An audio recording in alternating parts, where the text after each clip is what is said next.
And we see, oh man, there's another kind of worms. Just thinking on disability and even evangelism, and if you're in a charismatic church, how you engage with those who are disabled. Oh man, I'm happy to go into a little bit of this conversation if need be, but Dan, go. No. It just reminded me of an article I read about. Was it someone with disabilities and how their experiences in the church about being viewed as not fully, oh, you're a Christian but you're missing out on something because you have a disability, and certain churches that. Yeah, it's interesting. I mean, I found it a really interesting article because again, being someone able-bodied, it's not something that crosses my mind. So it was really interesting to kind of read about their experiences of the church as someone who wasn't able-bodied, and how people engaged with them in a way that made them quite uncomfortable. I don't know if was it in the Guardian or something? I can't remember where I read see that it. One. It was a while ago. Yeah. I'll see if I can find it.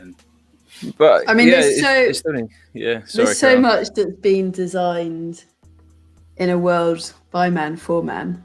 So Caroline Criado Perez wrote an amazing book called Invisible Women, and I actually saw it at the theatre just before lockdown. And first chapter is on toilets and how toilets across the world have been made by men for men. And you think, oh, what's she talking about? But actually, the amount of space that men need to pee is far less than women, and yet a toilet for men is given 10 meters and a toilet for women is given 10 meters. So no wonder there's huge queues, because there's just far less space in the women's than the man's. And what difference does that really make? Well, huge amount of difference, particularly if you struggle with incontinence, or you have a secret disability to do with the toilet. Like, there's huge things where you think, oh, it's just a bit of a joke. Does it really matter that men have more space, more urinals per 10 meters than women do? But I was reading her and thinking a lot about how cities are built. There's some brilliant stuff about Barcelona and how Barcelona has been redesigned by women for men and women. And my friend Joe Rogers said, Nate, I'm looking at projects on churches and how churches were built by men for men. And if you were to rebuild a church from scratch, how would you think about it? Again, for those, marginal minority groups. So for women, for disabled people, for race, like how do you build your church afresh, building and structures for those people? And I think that's what lockdown's done. It's stripped away absolutely everything from us, gives us a chance to stand before God and say, what do you want of your people, of your church? The building is so much less to us now than it used to be. But how can we rebuild your church? And whether that's like a physical building, but certainly structures that are not physical, I think need to be thought about as well. Yeah, that's huge. And being able to representation of people who perfectly capable in all other areas, but potentially can't walk or things like, how do you get them up the front, get them participating, get them engaged? And it's also training your congregation to not see them in the light that Dan was talking about, but also I just continue to hear stories of people that are prayed for like the project, and it's like, why have you offered me that but not the person that's standing next to me? Like, what that kind of interaction in churches, you might be well-meaning, but actually you've just insulted me because you just see me as someone who hasn't prayed enough. And so there's a huge amount of work that the church needs to do. It's quite a growing area closer to my heart as my daughter gets older, for various reasons there. But it's huge. It's something that, and the church is made for minorities. Like, it was built on from minorities. If we go back to the early church, and the significant history seems to be that it was built and led by a lot more slaves and women than possibly we care to think about, or often is taught. So it's a huge. I don't know where to go with that on a question, but it's definitely something that I'm pondering. It's much more difficult to navigate because it does get quite complicated quite quickly. Because I think what we do, we have certain facts, at each end, and then we often fill in the gaps in the middle with stuff that isn't necessarily clear, especially when it comes to the Bible, because on the one hand, we don't want to treat people with at least visible disabilities as projects to be fixed. That actually, you might believe the right things, but you're, in a sense, there's something inadequate about yourself that God needs to fix before you're really accepted, before you've got the real thing. That to me is obviously flawed. But then on the other hand, you have to deal with Scripture where where Jesus heals visible disabilities. People who are lame, people people who cannot walk, who want to walk. They have some sort of physical disability that how do you want to count? God fixes or heal, in a way. And concepts of wholeness, physical wholeness, spiritual wholeness, physical wholeness, and you've got people who are blind and cannot see or can't hear who are healed, physically. So there is this. It's got to be a tension. So it's how do we how do we have both of those? How do we deal with that? And it's at least not obvious. And I think because people have not necessarily thought about it in great depth, there's probably a lot of misunderstanding, and I'm not even sure I know the answer. It's not something I've really reflected on a great deal, but there's definitely a tension there. Yeah. I think Christians.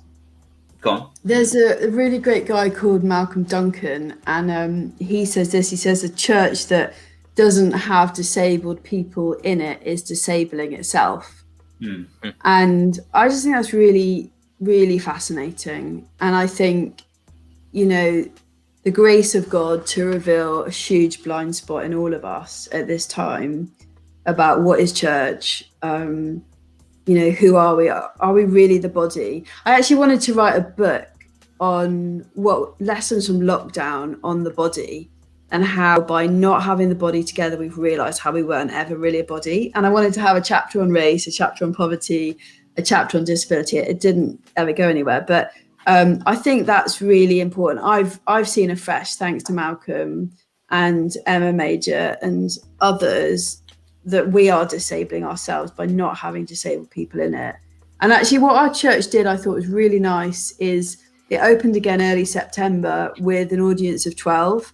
And they were 12 handpicked people who had really struggled to attend online church. And we didn't then open for the, young and families for another 6 weeks. We just gave them a chance to get used to it.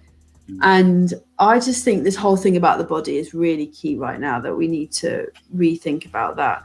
And I've been in church. I struggled with miscarriage and infertility for quite a few years. And I had people telling me weekly, "Nay, you'll get pregnant. God will provide you with a baby." And I was just like, I can't handle this. Like, the Bible does not promise me a child. In fact, it promises me that childbirth is part of the curse.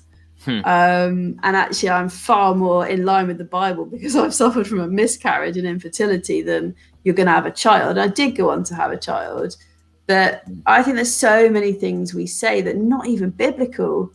It's just like those kind of miserable people in Job that are just making that rubbish. So we all need to get back into God's word to know, is what my friends are saying actually true? Is it biblical or not? But we've got to be really careful about people that are suffering or struggling. It's just not kind or fair to speak about that in a way. Like, there's sometimes just no empathy, and that's really sad. Or misplaced empathy. Yeah, maybe. There is there's an assumption that because there's something that an able-bodied person, would struggle to live like you, therefore you must want to be like me. There's this, but there is an element of, therefore I'm caring for you by asking, do you want prayer or and so there is an empathy. I don't think it's done to be spiteful, but it's done out of maybe ignorance. It's misplaced.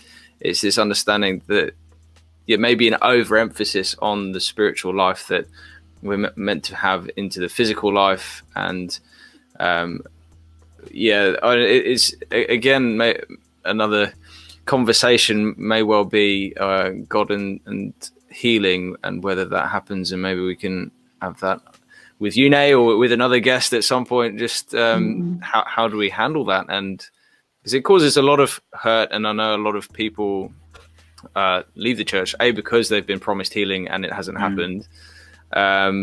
They have this understanding of that's what should happen, and then also how people have interacted with them in places in the suffering of places like infertility, and often it's the ones that aren't as noticeable as well, that are we just can be really insensitive to each other. And as part of relational living, being in community and trying to seek forgiveness, but sometimes there's forgiveness and then there's like, come on, we need to change.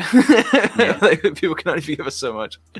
It's hard because it's a problem that's never going to disappear. We're always going to have this problem because there is something about lived experience and experience in something that completely reorientates your view and your ability to show compassion, true compassion. Like you're saying, I think a lot of people, it's misplaced compassion. Like they have empathy and compassion, but they don't know how to organize it in a way that it's received well, because through that lack of experience. Now, the problem is we can't have lived experience of everything because that's just impossible.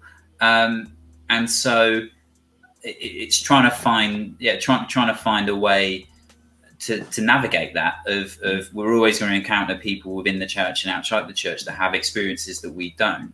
But how do we empathize in a way that's not misplaced and upsetting? Like you were saying about issues with miscarriage and fertility issue. People say the most horrendous things that, if you were uncharitable, could be seen as evil in a way. But people don't mean it like that. But it's just the most insensitive thing. You think, I know you mean well, but just don't ever say that to anyone ever again. Because I know you didn't mean it, but that's just a horrible thing to say.